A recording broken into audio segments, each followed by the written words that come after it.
안녕하세요. 책안뜰입니다.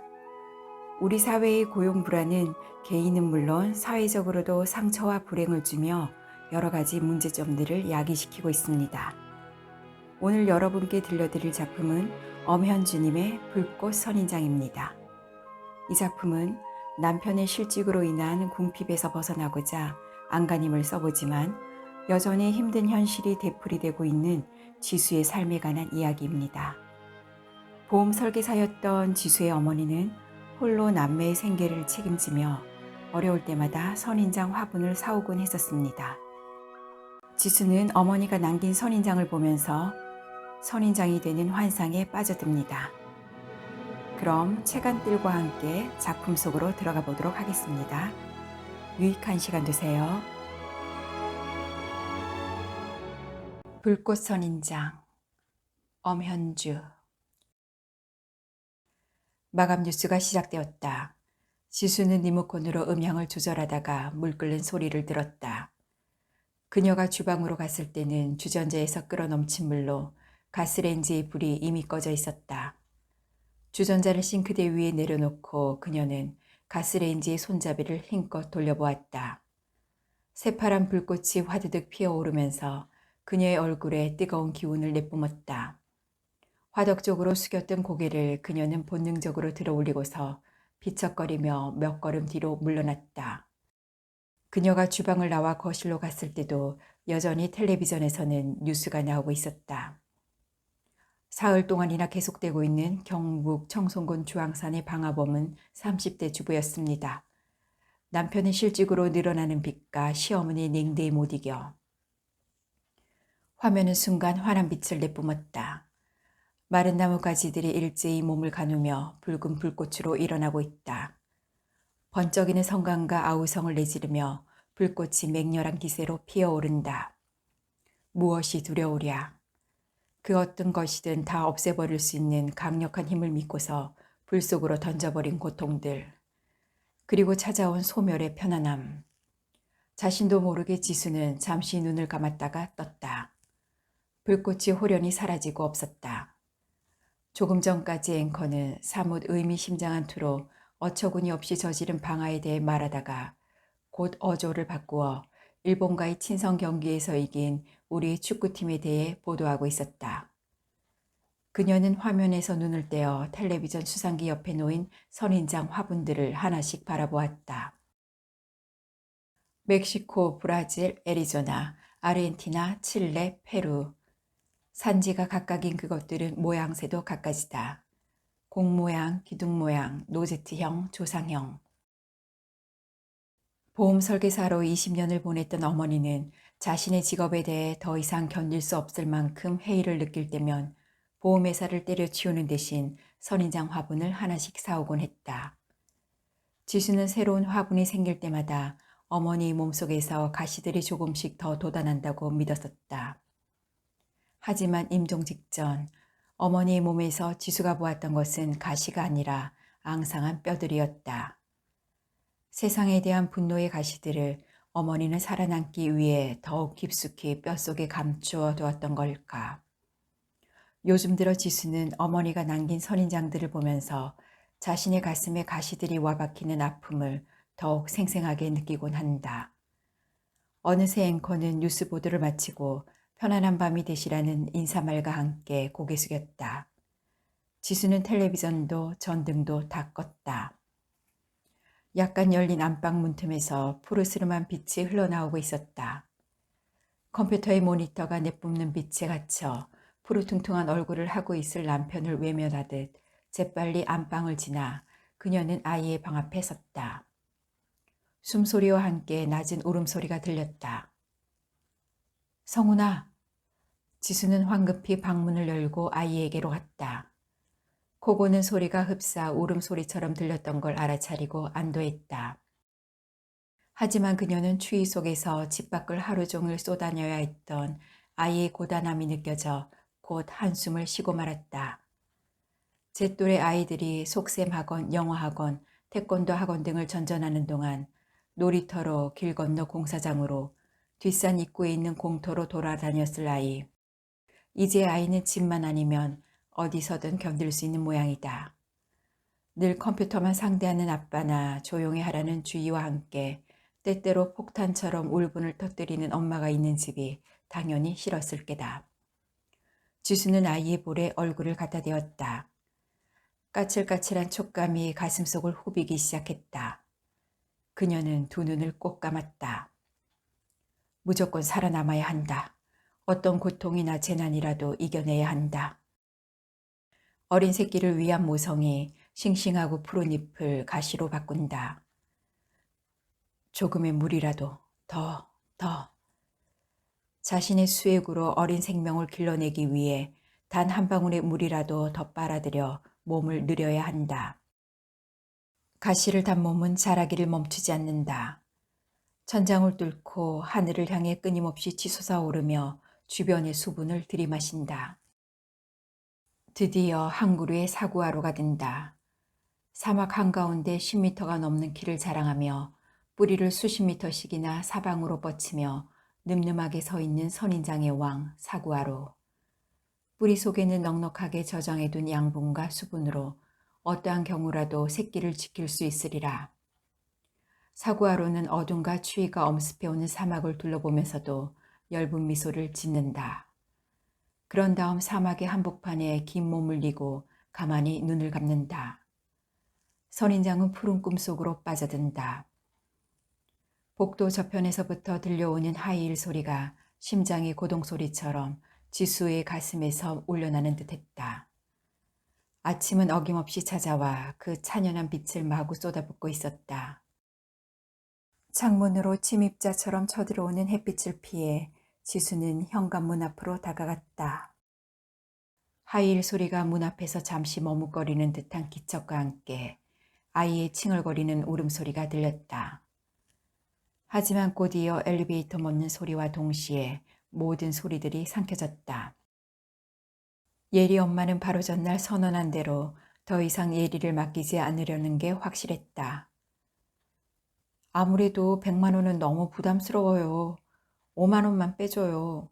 길 건너 놀이방에선 90만 원이래요. 10명 넘는 애들 맡은 놀이방과 어떻게 비교해요. 지은이도 미국 갔고 지금 딱 예리 하나잖아요. 게다가 말이 채 끝나기도 전에 예리를 받아들고 예리 엄마는 등을 돌렸다.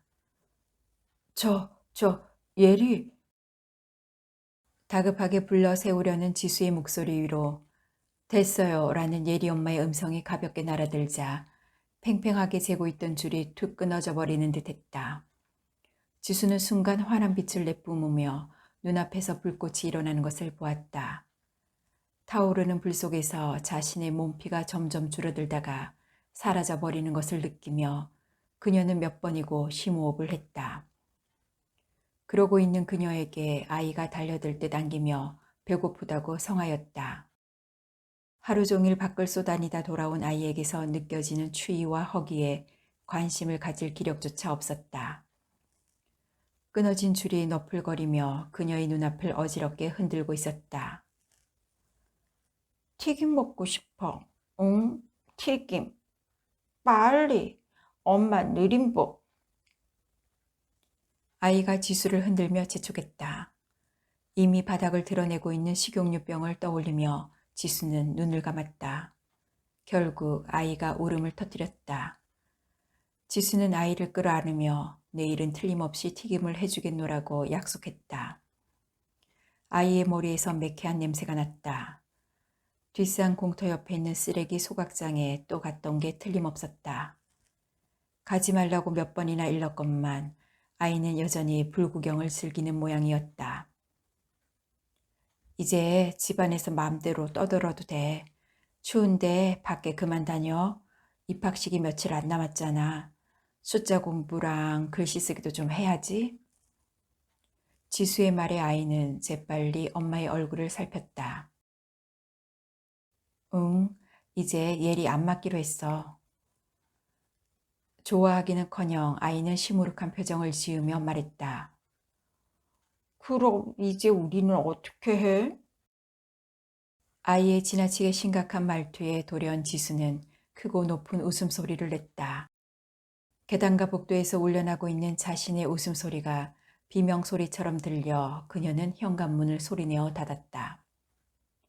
전화벨 소리가 햇살이 찰랑거리는 거실로 지수를 다시 불러들였다. 눈살을 가늘게 찌푸리며 송수화기를 드는 순간 무례한 말투로 대뜸 신세욱을 찾았다. 없는데요?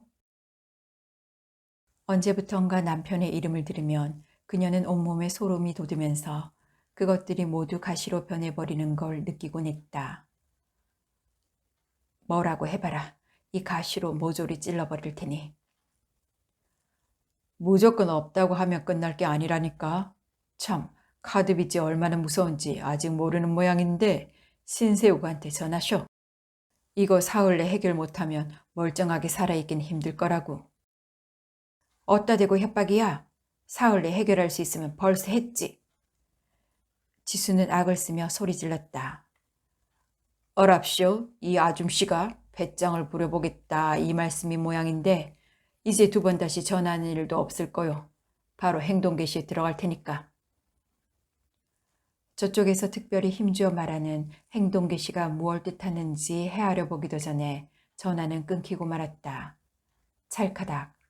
소리에 이어 라이터에서 새파란 불꽃이 일어났다. 몇 개월 전부터 답답한 속을 달래기 위한 자구책으로 남편의 담뱃갑에 손을 대면서부터 어느새 흡연이 습관화되어 있었다.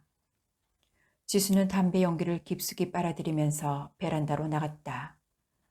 주차되어 있던 차들이 대부분 빠져나가고 없다.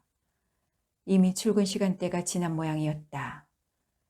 1년 전까지는 남편의 흰색 승용차도 다른 차들처럼 아침이면 을에 출근을 서둘렀었다. 그 차를 향해 지수도 베란다에서 손을 흔들어대곤 했다.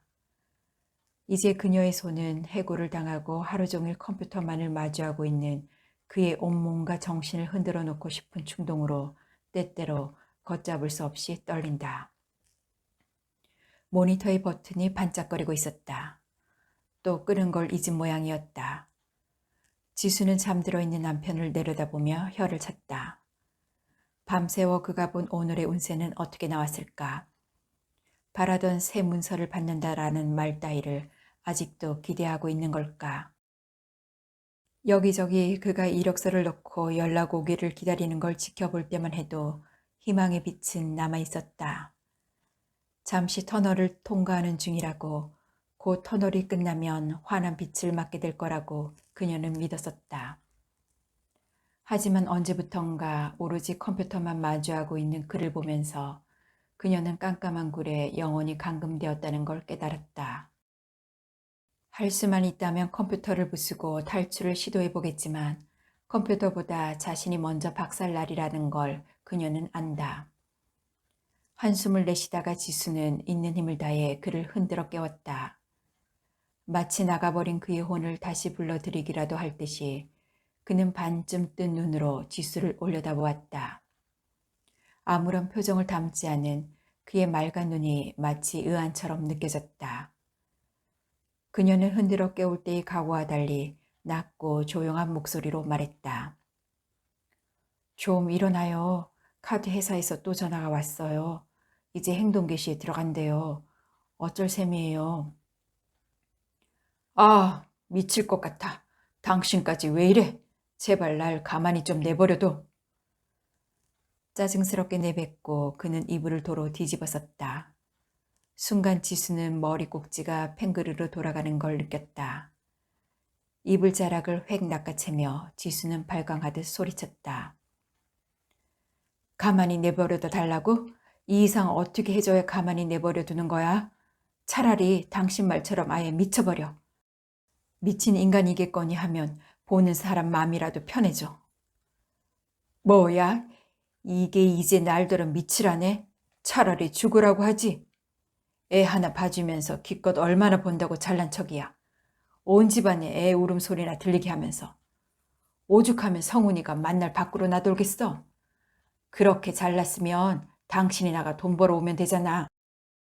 그동안 10년이나 내가 벌어먹였으면 나도 할 만큼 한 것 아니야? 고마워할 줄은 모르고 뭐 나더러 미치라고? 배운 망덕한 것. 그는 내뱉듯이 말하고는 욕실 문을 소리내어 닫고 들어가 버렸다. 세차게 쏟아지는 물소리에 질세라 지수도 온 힘을 다해 소리쳤다. 뭐? 배은망덕? 이제 웃기기까지 하네, 저 인간이. 그래봤자 끓어오르는 속이 달래지지 않고 머릿속만 찌끈거리기 시작했다. 두통약을 찾기 위해 서랍을 열자 신용카드 몇 장이 들어누워 그녀를 올려다보았다. 그것들은 야비하게 번들거리며 형편없어진 그들 부부의 신용을 비웃고 있었다. 위협하던 남자의 목소리가 되살아났다. 그 목소리가 마치 카드에서 새어나오고 있는 양 그녀는 그것들을 소나기에 와락 움켜쥐었다. 그러고는 거친 숨을 쉬면서 내뱉었다. 아무짝에도 쓸모없는 것들. 순간 환한 빛을 내뿜으며 선인장이 그녀의 눈앞에 버티고 있었다. 좀 더, 조금만 더. 여러 방향으로 뻗은 뿌리가 있는 힘을 다해 황금을 빨아들인다. 수십 톤의 황금이 줄기와 가지에 넉넉히 저장된다. 어떠한 재난이 닥쳐도 이제 걱정 없으리라. 금빛으로 번쩍이는 수많은 가시를 달고 사구아로는 큰 키를 뽐내며 늠름하게 사막 한가운데 서 있다. 척박한 사막에 살고 있다고 해서 그 누가 감히 무시하거나 동정의 눈빛을 보낼 수 있으랴. 단지 눈부신 듯 황홀하게 바라보기만 할 뿐. 어린 남매들만 집에 남겨두고 큰 서류 가방을 흔들며 대문을 나설 때 어머니의 뒷모습은 늘 당당했다. 어깨를 펴고 허리를 꼿꼿하게 세운 자세로 어머니는 발걸음에 힘을 주어 뚜벅뚜벅 걸었다. 판잣집들이 옹색하게 늘어선 골목은 어머니가 다니기에 턱없이 좁아 보였다. 자식들의 먹이를 구하기 위해 세상 밖으로 용감하게 나서는 어머니의 늠름한 모습은 어린 지수에게 든든한 기분을 안겨주었다. 아버지가 없어도 그런대로 살아갈 수 있으리라는 안도감. 그것을 주기 위해 어머니가 얼마나 애썼는가를 알았을 때는 지수가 다 성장한 후였다. 어머니를 떠올리면서 지난 몇 개월 동안 지수는 자신의 구직을 위해 얼마나 필사적으로 매달렸던가.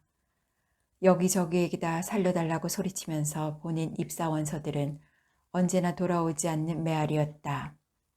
이유는 다양했다.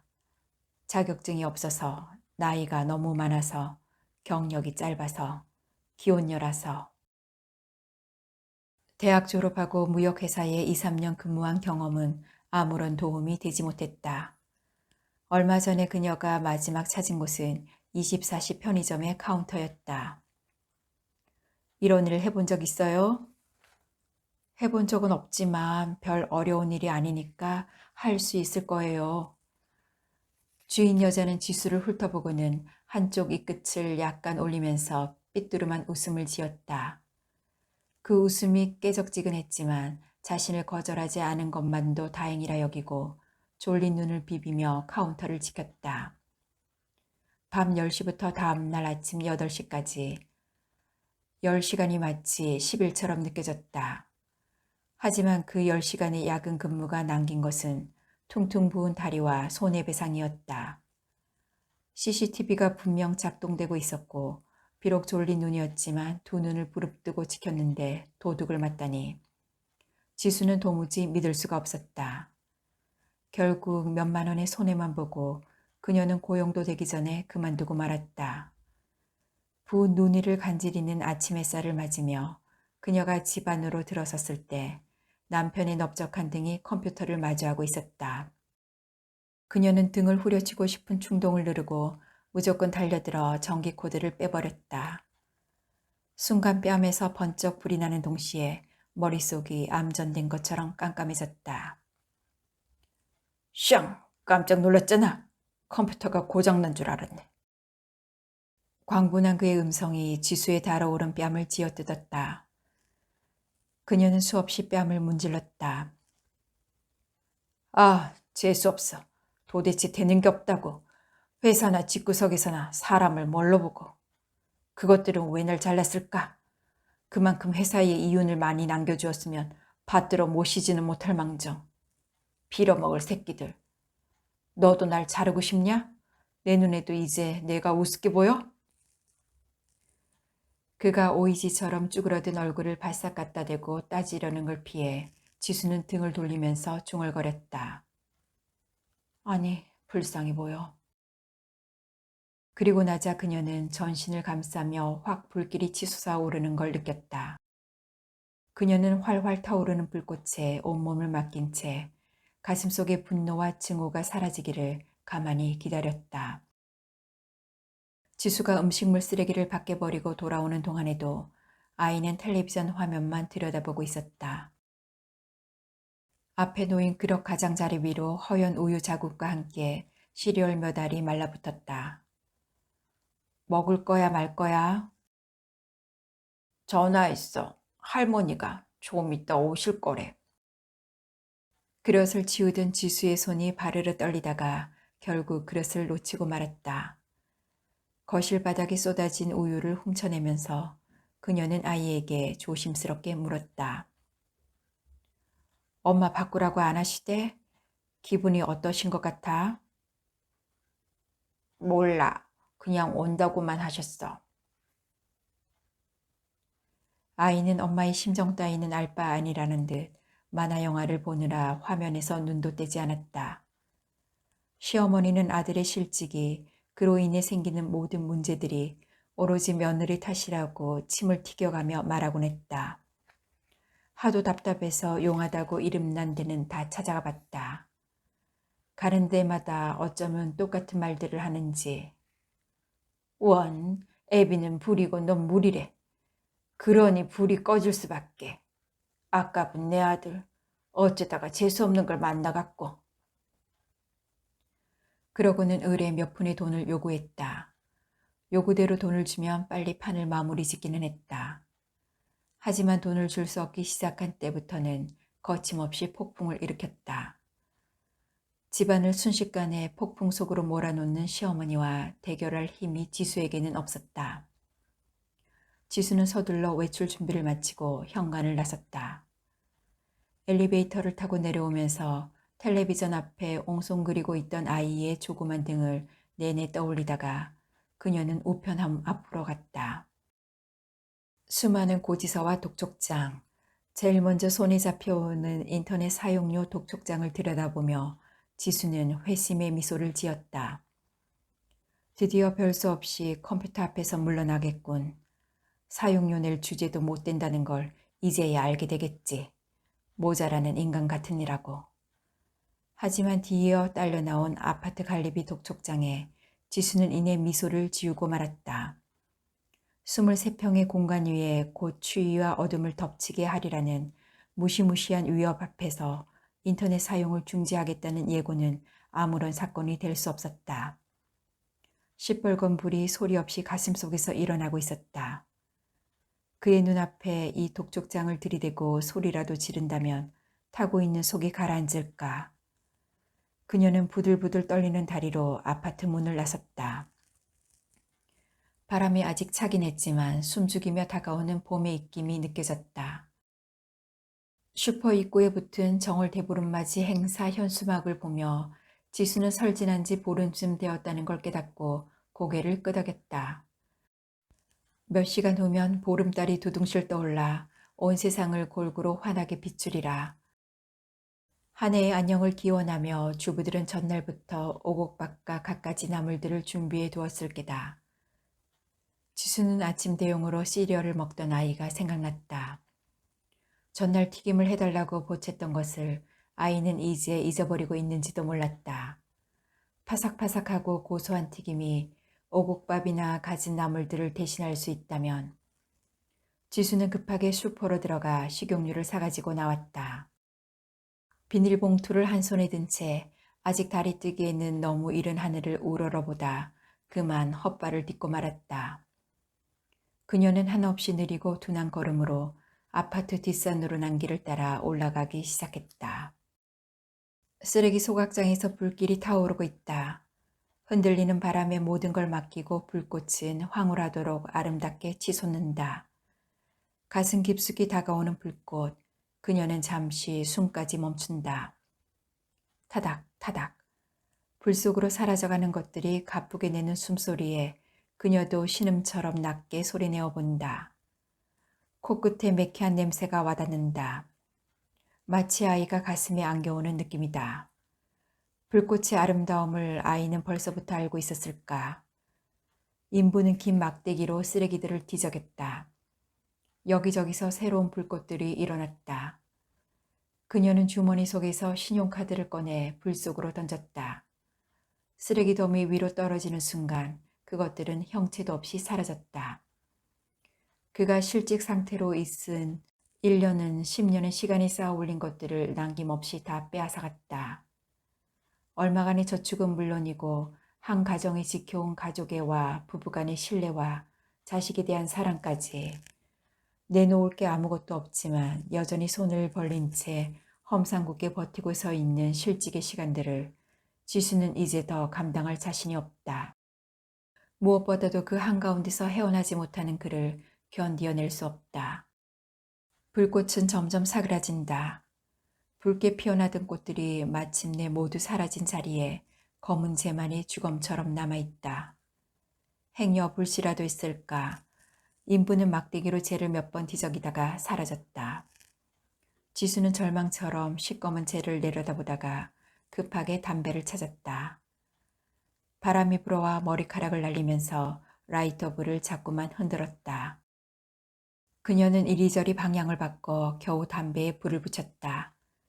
깊이 몇 모금 빨아들이자 기침이 심하게 났다. 할 수 없이 잿더미 위에 담배를 던지고 그녀는 그만 돌아섰다. 매운 연기를 실은 바람이 그녀의 등 뒤에서 끊임없이 불어왔다. 아파트에 긴담을 끼고 돌아 나오자 버스 정류장이 있었다. 마침 달려오던 버스가 그 앞에 멈추었다. 지수는 버스를 기다리고 있었던 것처럼 서슴없이 올라탔다. 창가에 자리를 잡고 앉은 다음 식용유를 담은 비닐봉투를 무릎에 얹었다. 묵직한 느낌이 마치 아이를 무릎에 올려놓은 기분이었다. 무릎을 누르고 있는 이 무게만 아니라면 그녀는 어디든 가볍게 날아가 버릴지도 모른다는 생각을 문득 했다. 하지만 차가 거칠게 움직이면서 무릎을 흔들자 그녀는 본능적으로 비닐봉투를 꽉 움켜잡았다. 힘주고 있는 손등이 위에 푸른 정맥들이 돋아났다. 어지러이 얽힌 혈관들이 마치 복잡한 생의 미로처럼 그녀에게 느껴졌다. 빗방울 하나 떨어지지 않는 건조한 날들, 땅도 땅 위의 그 어떤 것들도 마를 대로 말라있다. 하지만 모래폭풍은 쉬지 않고 불어온다. 도가니 속처럼 뜨거운 낮이 지나가면 이어서 만물을 얼어붙게 하는 추운 밤이 찾아든다. 푸른 인맥을 수없이 지닌 커다란 잎은 어쩔 수 없이 조금씩 표면적을 줄이기 시작한다. 점점 작아지던 잎은 마침내 하나의 뾰족한 선만 남은 가시가 되어버린다. 잎 대신 가시를 온몸에 단 선인장은 푸르고 윤기 나는 잎들을 무성히 거느린 시절의 기억을 애써 지우며 이를 악문다. 살아남기 위해서라고, 단지 살기 위해서였어. 어디선가 짐승들의 발소리가 난다. 그 소리들이 점점 가까이 크게 들린다. 선인장은 꼿꼿한 가시들을 세우고 온몸에 잔뜩 힘을 주며 벼른다. 굶주린 짐승들의 먹이가 될 순 없어. 어떻게 내가 이만큼 버티었는데. 나를 해치기만 해봐라. 다 찔러 죽여버릴 거야. 가시들은 이글거리는 폭염 아래서 황금빛으로 번쩍거린다.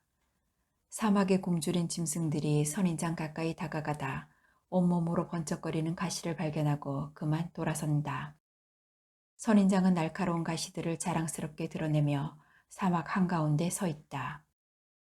지수는 머뭇거리다 손수건에 싼 것들을 조심스럽게 펼쳐놓았다. 펼친 손수건에는 결혼 반지와 아이의 돌반지 몇 개가 웅크리고 있었다. 그 옆에서 그녀도 잔뜩 웅크린 채였다. 가게 주인 남자는 저울에 돌반지들을 얹어본 후 결혼 반지를 들여다보며 중얼거렸다. 삼보 오리쯤 되겠는걸. 파실 겁니까? 아님 다른 걸로 바꿀 겁니까? 새로 디자인된 것들이 오늘 들어왔는데. 이보세요. 이 링은 세팅이. 아니에요. 그냥 돈으로 주세요. 진열장 속으로 쭉 뻗었던 팔을 거두어들이며 남자는 아쉬운 표정을 감추지 않고 말했다. 그래요? 120만 원 어때요? 이 정도면 값을 잘 친 셈입니다. 적어도 200만 원은 있어야 급한 돈을 치를 수 있었다. 남자는 결정을 재촉하는 눈빛이었다. 환한 전등 아래서 보석들은 오색 찬란한 빛으로 반짝거리며 지수의 눈을 끌기 위해서 안달이었다. 그녀는 애써 다른 데로 눈길을 주었다. 유리문 밖으로 보이는 또 다른 보석상들. 뭐 다른 데 가도 마찬가지일 겁니다. 그녀의 속셈을 이미 간파하고 있다는 듯 남자는 말했다. 자수정 귀고리가 오묘한 보랏빛을 발하고 있었다. 남자는 반짝이는 그것을 몇 번이고 더 닦아서 그녀 앞으로 내밀어 보였다. 잘 어울리실 것 같은데 이게 2월의 탄생석이거든요. 보랏빛 귀고리를 달고 성장한 차림으로 봄빛 스미는 거리를 서성이는 여인의 모습이 떠올랐다. 지수는 뒤로 물러나며 급하게 내뱉듯 말했다. 그럼 그냥 120만 원에 해요. 수표와 지폐를 지갑에 쑤셔넣고 그녀는 황급히 가게를 나왔다. 몇 푼의 돈으로 바꿔버린 결혼과 아이의 돌에 대한 증표. 이제 그것들은 오래된 기억 속에 숨어 있다가 악몽처럼 때때로 떠오를 게다. 살기 위해서라고, 살아남기 위해서라고. 몇 대나 전에 내려오던 추사의 서화를 팔고 돌아온 날 밤, 가위에 눌리며 밤새 어머니가 하던 잠꼬대처럼 지수도 그렇게 중얼거리며 가쁜 숨을 내쉬었다. 가쁜 숨소리는 시커먼 벽 밑바닥에 돌멩이 하나 숨겨놓듯 감추어둔 결혼이나 남편을 부정하고 싶은 욕구를 불쑥 떠올리게 했다.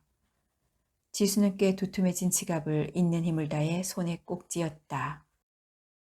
마치 악마의 은밀한 유혹에 빠져들지 않기 위해 안간힘을 쓰듯이. 차는 강을 가로질러 달리고 있었다. 은혜색 다리 위의 아치형 난간에 오후의 햇살이 잘게 부서져 내렸다. 우아하고 부드러운 곡선으로 빛나는 난간은 방금 전까지 지나쳐왔던 낡고 지저분한 거리에 대한 기억을 밀어내게 했다. 지수는 새삼스럽게 무릎 위에 놓인 비닐봉투를 눈으로 확인하면서 다시 창밖을 보았다. 강 건너 빽빽이 들어선 아파트 단지들이 그녀에게는 거대한 성체처럼 느껴졌다. 괜히 거부당하고 있는 것처럼 여겨져 고개를 돌리다가 그 근처 아파트에 살고 있는 대학 동창을 떠올렸다. 뛰어난 사업 수완으로 회사를 몇 개씩이나 거느리고 있다는 동창의 남편에게 일자리를 부탁해보면 어떨까 하는 생각이 들었다. 그런 다음 그녀는 이야기 서두를 어떻게 꺼낼 것인지를 골똘히 고민하기 시작했다. 차는 전속력으로 다리를 건넌 후 거침없이 앞으로 달려나갔다. 언제나 그렇듯 그곳거리는 똑같이 말쑥한 얼굴을 하고 있었다. 지수는 약간 긴장하면서 내려야 할 정류장을 살폈다. 메마른 가로수들이 길게 늘어선 길을 따라 걸었다. 뼈다귀처럼 앙상한 나뭇가지 사이로 보이는 하늘에는 엷고 부드러운 구름이 넓게 퍼져 있었다. 더 이상 하늘은 새파란 얼굴로 매섭게 찬 기운을 품어대지 않을 게다. 이제 따스한 햇볕과 부드러운 바람이 저 앙상한 나뭇가지들을 쓰다듬으면 새순이 돋고 잎이 날 것이다. 수액을 빨아올리며 나무는 다만 묵묵히 기다리기만 하면 된다. 지수는 동창이 사는 아파트 동 앞에서 그녀의 빨간 스포츠카를 먼저 보았다. 지붕에 스키 장비들을 얹고 차는 금방이라도 스키장으로 달려갈 태세였다. 열린 차문으로 여행용 가방을 싣는 동창을 발견하고 지수는 그만 맥이 빠졌다. 어떡하든 이야기해보려 했는데 기회가 아니었다. 어디가? 어머, 얘 전화라도 하고 오지. 애들이 하도 졸라서 며칠 스키나 타고 오려고. 마침 애들 아빠도 출장 중이라. 무슨 일 있니? 심상찮은 눈빛으로 탐색하듯이 살피는 눈길을 피해 지수는 광택이 나는 차의 빨간 몸체를 한 손으로 쓰다듬었다. 손끝에 금방이라도 빨간물이 들 것 같은 기분이었다. 내 남편은 아직도 그러고 있니? 시어머니도 여전히 성화를 부리시고? 너 잘 생각해. 오빠가 미국 있다고 했지? 여기서 요즘 같은 때 도로 직장 잡기가 좀 어렵냐. 미국 가는 것도 한 방법이야. 미국 가면 거기라고 뭐 일자리가 있대? 성훈 아빠는 절대로 안 갈걸. 동창은 답답하다는 표정을 지으며 말했다. 싫다는 사람은 두고 너 혼자라도 가란 말이야. 거기서 모든 걸 새로 시작해. 물론 성훈이가 걸리긴 하겠지만 친모라는 배를 다 같이 타고 함께 꼭 죽을 필요는 없잖아. 자기한테 유리한 선택을 할 수 있어야지. 요즘 세상에 그런 걸 갖고 흉볼 사람은 없단다. 아무리 그래도 미국은 아직 모든 면에서 기회가 많은 곳이야. 친모라는 배? 내가 우리 집에 대해 얼마나 잘한다고 그딴 소리를 함부로. 이렇게 말하려다 말고 지수는 비닐봉투를 다른 손에 옮겨 잡았다. 타! 애들 학원에 가서 기다리다 데리고 바로 가려고. 그쪽 근처 정류장에서 버스 타면 되잖아? 아니야, 됐어. 좀 들를 데가 있어서. 잘 갔다 와. 차는 매끄럽게 아파트 광장을 빠져나갔다. 빨간색 뒷공 무늬가 금방 눈앞에서 사라졌다. 나쁜 년. 입안 가득 물고 있던 욕지거리를 내뱉었다. 하지만 조금도 가슴속이 시원해지지 않았다. 지수는 천천히 아파트 단지를 걸어 나오면서 몇 번이고 같은 말을 중얼거렸다. 가장 유리한 선택? 가장 유리한 선택을 해온 덕분에 동창은 자신의 승용차를 몰고 스키장으로 갈 수 있게 된 건지 모른다. 3년이나 사귀던 남자를 가난하다는 이유로 버린 동창의 선택이 옳은 건지 지수는 이제 알 수가 없다. 오로지 혼란스럽고 답답할 뿐이었다. 강가에는 벌써 달 구경을 하러 나온 사람들이 여기저기 보였다. 하늘은 둥글고 환한 달을 보여주기 위해 어둠을 깔기 시작했다. 어둠이 조금씩 짙어지자 지수의 가슴 속에서도 달을 보고자 하는 열망이 점차 커져갔다. 북소리와 꽹가리 소리가 크게 울려난다. 이어 사람들의 한호성도 들린다. 그 소리들을 기다렸다는 듯 어둠을 뚫고 살찐 달이 둥실 솟아오른다. 달빛 비치는 강위로 갖가지 색의 꽃등이 불을 밝히며 떠다니고 그 뒤를 따라 자라들이 빠르게 헤엄쳐간다. 등에 수많은 사람들의 이름과 생년월일을 달고 자라들은 거센 물결을 헤치며 더 깊은 물속으로 들어간다. 방생, 한 생명을 살려주었다고 믿는 사람들. 그들은 멀어지고 있는 자라를 향해 두 손 모으고 머리 숙이며 살려준 대가로 한 해의 안녕과 만복을 부탁한다. 강가에 들러선 사람들의 머리 위로 맑고 차가운 달빛이 요요히 흐른다. 지수는 담배를 불에 붙여 강 위로 휙 던진다. 하지만 시꺼먼 강물은 담뱃불을 흔적도 없이 삼키고 만다. 시어머니는 여태 돌아가지 않고 집에 있을 게다. 그녀를 대면해야 하는 일이 지수에게는 감행해야 할 엄청난 모험처럼 느껴진다. 지수는 집으로 향하려던 발길을 돌려 강의 상류를 따라 올라가기 시작했다. 음식을 놓고 죄를 지내는 무리들도 여기저기 눈에 띄었다. 그들을 피해 지수는 나지막한 산등성이로 올랐다. 다리에 걸리는 마른 나뭇가지들을 가볍게 차며 약간 경사진 길을 향해 오르다가 밑을 내려다보았다. 불 꺼지지 않은 꽃등 몇 개만이 달빛 흐르는 강물을 따라 떠내려가고 있었다. 목숨을 건진 자라들은 이제 더 큰 강으로 갔으리라. 자라처럼 구해지지도 못하는 목숨이라니 자신을 구해줄 자가 이 세상 어디에도 없다는 생각을 하며 지수는 펑퍼짐한 돌 위에 앉았다. 다리가 뻐근해지면서 온몸이 쑤셔왔다. 어둠이 더욱 짙어오면서 한기가 함께 찾아들었다. 그 많던 사람들은 그새 다 어디로 사라졌는지 사방이 고요하다. 숨죽인 듯한 정적이 그녀의 몸을 바싹 재어왔다. 지수는 벌떡 자리에서 일어났다. 중천에 뜬 크고 밝은 달이 강가와 산 아래를 환히 비추고 있었다. 차가운 달빛이 그녀의 몸속으로 흘러들어오면서 뼛속까지 추위가 파고들었다. 그녀는 급하게 담배를 찾아 물었다. 하지만 이가 딱딱 부딪힐 만큼 추웠다. 담배를 던지고 우선 다리부터 움직여보다가 발밑에서 피시식 하는 소리를 들었다. 그녀가 발밑을 채 내려다보기도 전에 눈앞이 환해지며 불꽃이 피어오르기 시작했다. 불꽃은 마른 풀이로 타들어가면서 순식간에 옆에 잣나무가지로 번져났다. 엉킨 가지들이 저마다 붉은 몸을 가누며 일어났다. 지수는 흠칫 뒤로 물러나다가 자신도 모르게 손바닥을 펴며 가까이 다가갔다. 아, 따뜻해. 그녀는 참으로 오랜만에 나른한 행복감에 빠져들었다. 무엇이 그렇게 자신을 짓누르고 있었던가. 불은 조금씩 기세가 약해졌다. 그녀는 잔솔가지와 마른 나뭇가지들을 손에 닿는 대로 불 속으로 던졌다. 다시 불꽃이 조금씩 살아났다. 매운 냄새와 함께 나뭇가지들은 빛과 어둠을 끌어안으며 숨가쁘게 타오르고 있었다. 타오르는 불 속으로 하나씩 던져보는 일상의 고통들, 빈곤, 실직, 불화. 그것들이 타들어간 자리에서 잊고 있었던 지난 시간의 꿈들이 몸을 가누며 하나씩 일어서기 시작했다. 그 꿈들은 한데 어울려 너울너울 춤을 추었다. 열망과 한이로 그녀의 가슴이 둥글게 부풀어 오르고 있었다. 순간 어디선가 바람이 세차게 불어왔다. 불꽃들은 금방이라도 사라질 듯 이리저리 흔들렸다. 아, 안 돼.